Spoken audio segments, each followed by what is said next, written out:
తెలంగాణ అసెంబ్లీలో మరిన్ని నూతన సంప్రదాయాలు అమలు కాబోతున్నాయి. ప్రజా సమస్యలపై విస్తృత చర్చ జరిపేందుకు వీలుగా ఆదివారం కూడా సభ నిర్వహించాలని ప్రభుత్వం భావిస్తోంది. బీఎస్సీలో దీనిపై నిర్ణయం తీసుకోబోతున్నారు. పూర్తి డీటెయిల్స్ అందించడానికి మా deputy bureau chief Kalyan live లో సిద్దంగా ఉన్నారు. Kalyan, good morning. ఇవాళ బీఎస్సీలో ఏ నిర్ణయాలు తీసుకోబోతున్నారు కళ్యాణ్? Santoshi, good morning. ఈ రోజు అసెంబ్లీ సమావేశాలు రెండవ రోజు మరి కాసేపట్లో ప్రారంభం కాబోతున్నాయి. సభ ప్రారంభం కాగానే పాలేరు ఎమ్మెల్యే మాజీ మంత్రి రామరెడ్డి వెంకటరెడ్డి మృతికి సంతాపం తెలుపబోతుంది సభ. ఈ కార్యక్రమం దాదాపు 10 గంటల నుంచి 11 గంటల వరకు కొనసాగే అవకాశం ఉంది. ఆ తర్వాత 11:30కు తెలంగాణ అసెంబ్లీ బీఎస్సీ సమావేశం జరుగుతుంది. ఈ బీఎస్సీ సమావేశంలో సభను ఎన్ని రోజులు జరపాలి, ఏ రకంగా నిర్వహించాలి అనేది అన్ని పక్షాలు, సీఎం కేసీఆర్, స్పీకర్ మసూద్ నజారీ, మంత్రి హరీష్ రావుతో పాటు అన్ని పక్షాలకు చెందిన సభ్యులు కూడా ఇందులో ఉంటారు. ఆ బీఎస్సీ సమావేశం నిర్ణయం మేరకు ముందుకెళ్లే అవకాశం కనిపిస్తుంది. ముఖ్యంగా ఈ బీఎస్సీ సమావేశంలో ఆదివారం, రేపు, ఎల్లుండి అంటే శని, ఆదివారాలు కూడా సభ నిర్వహించే అవకాశం కనిపిస్తుంది. దీనిపై గవర్నర్ ప్రసంగానికి ధన్యవాదాలు తెలిపే తీర్మానం ఈ 2 రోజుల పాటు జరగబోతుంది. ముఖ్యంగా ఈ రోజు సభలో ఒక ఆసక్తికరమైన అంశం జరగబోతుంది. అది 12 మంది టీడీపీ ఎమ్మెల్యేలను టీఆర్ఎస్ లో విలీనం చేస్తూ నిన్ననే స్పీకర్ బులెటిన్ విడుదల చేశారు. ఈ మేరకు వారికి ఈ రోజు 12 మంది ఎమ్మెల్యేలకు, ఎర్రబెల్లి నేతృత్వంలోని 12 మంది ఎమ్మెల్యేలకు ఈరోజు సీట్ల కేటాయింపు జరుగుతుంది. దీనికి సంబంధించి అంటే ఈ విలీనం అనేది ఇప్పుడు ఒక కొత్త చర్చకు లేపింది. దీనికి సంబంధించి ఎమ్మెల్యే జీవన్ రెడ్డి మనతో ఉన్నారు. జీవన్ రెడ్డి గారు చెప్పండి.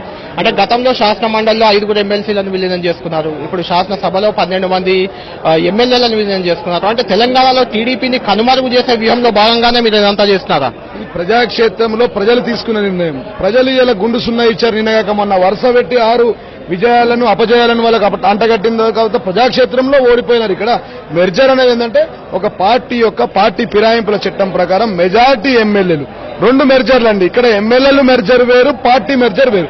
ఎమ్మెల్యేల మెర్జర్ అనేది స్పీకర్ పరిధిలోని అంశం. అది స్పీకర్ పూర్తిగా నిర్ణయం తీసుకునే అంశం. దానిపై పూర్తిగా అధికారాలు స్పీకర్ కు ఉన్నాయి.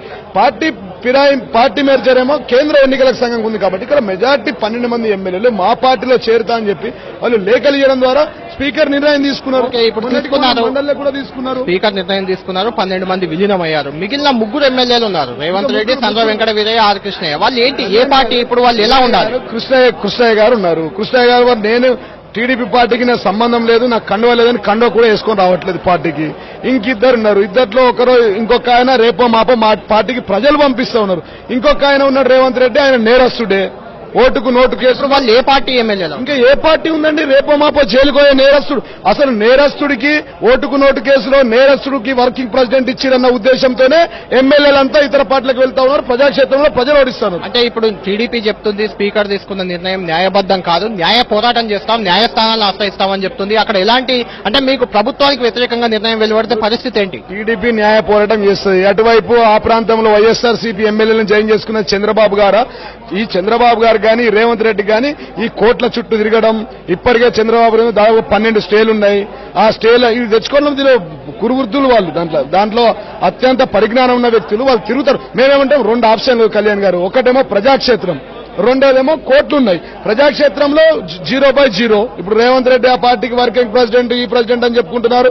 నిన్న అచ్చంపేటలో 20/20 ఓడిపోయారు. ప్రజాక్షేత్రంలో ఓటమి. 3కు 3 గుండు సున్నాలు వరుస పెట్టి 6 డిపాజిట్ దక్కలేవు, సింగిల్ డిజిట్.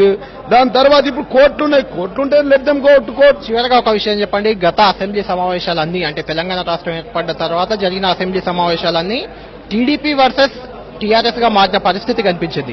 ఇప్పుడు ఈ బడ్జెట్ సమావేశాలు ఇంకో దాదాపు 20 రోజుల పాటు జరిగే అవకాశం ఉంది. ఎలా జరుగుతాయని నమ్మకం ఉంది? సవ్యంగా సభ సాగే అవకాశం ఉందా? చాలా బ్రహ్మాండంగా జరుగుతుంది. తెలంగాణ ఉద్యమంలో అడ్డుకున్నది టీడీపీ పార్టీ. తెలంగాణ రాకుండా అడ్డుపడ్డది టీడీపీ పార్టీ. తెలంగాణ వచ్చిన తర్వాత బంగారు తెలంగాణ నిర్మాణాన్ని రాకుండా చేసింది టీడీపీ పార్టీ. అట్లాంటి టీడీపీ పార్టీ ఎక్కడ లేదు కాబట్టి ఇక చాలా బ్రహ్మాండంగా జరుగుతుంది. నిన్న చూశారు మీరు 12 మంది ఎమ్మెల్యేలు పోయిన తర్వాత గవర్నర్ ప్రసంగం చరిత్రలో ఎప్పుడు జరగని విధంగా చాలా బ్రహ్మాండంగా జరిగింది. చివరిగా ఒక విషయం చెప్పండి. టీడీపీకి 3 ఎమ్మెల్యేలే మిగిలి ఉన్నప్పుడు వాళ్ళు మిగిలిన అన్ని పక్షాలను కలుపుకొని టీఆర్ఎస్ చేసిన నిర్ణయంపై, స్పీకర్ తీసుకున్న నిర్ణయంపై పోరాడేందుకు సిద్ధమవుతుంది. అలా చేస్తే మీ వైఖరి ఎలా ఉండబోతుంది? ఏం లేదు, మా వైఖరాలు చేసేది ఏం లేదు. టీడీఎల్పీ ఆఫీస్ రద్దు అయిపోతుంది. టీడీపీ ఆఫీస్ కి టూలెట్ బోర్డు పెడతారు. రేవంత్ రెడ్డి నా ఇదర్కా నా ఉదర్కా అయితే 4 నెలల తర్వాత ఖచ్చితంగా ఓటుకు నోటు కేసులో జైలుకు వెళ్లడం ఖాయం. ఇది చూడండి, మళ్ళీ మాట్లాడుకుందాం. మొత్తానికి అసెంబ్లీలో ఎలాంటి వైఖరితో టీఆర్ఎస్ వెళ్లబోతుందన్నది స్పష్టంగా ఎమ్మెల్యే జీవన్ రెడ్డి గారు చెప్తారు. ఈ నేపథ్యంలో అసెంబ్లీ సమావేశాలు ఎలా జరగబోతున్నాయి అంటే ఈ టీడీపీ ఎమ్మెల్యేల విలీనం తర్వాత అసెంబ్లీలో పరిస్థితి ఎలా ఉండబోతుందన్నది మనం వేచి చూడాలి. Vote studio.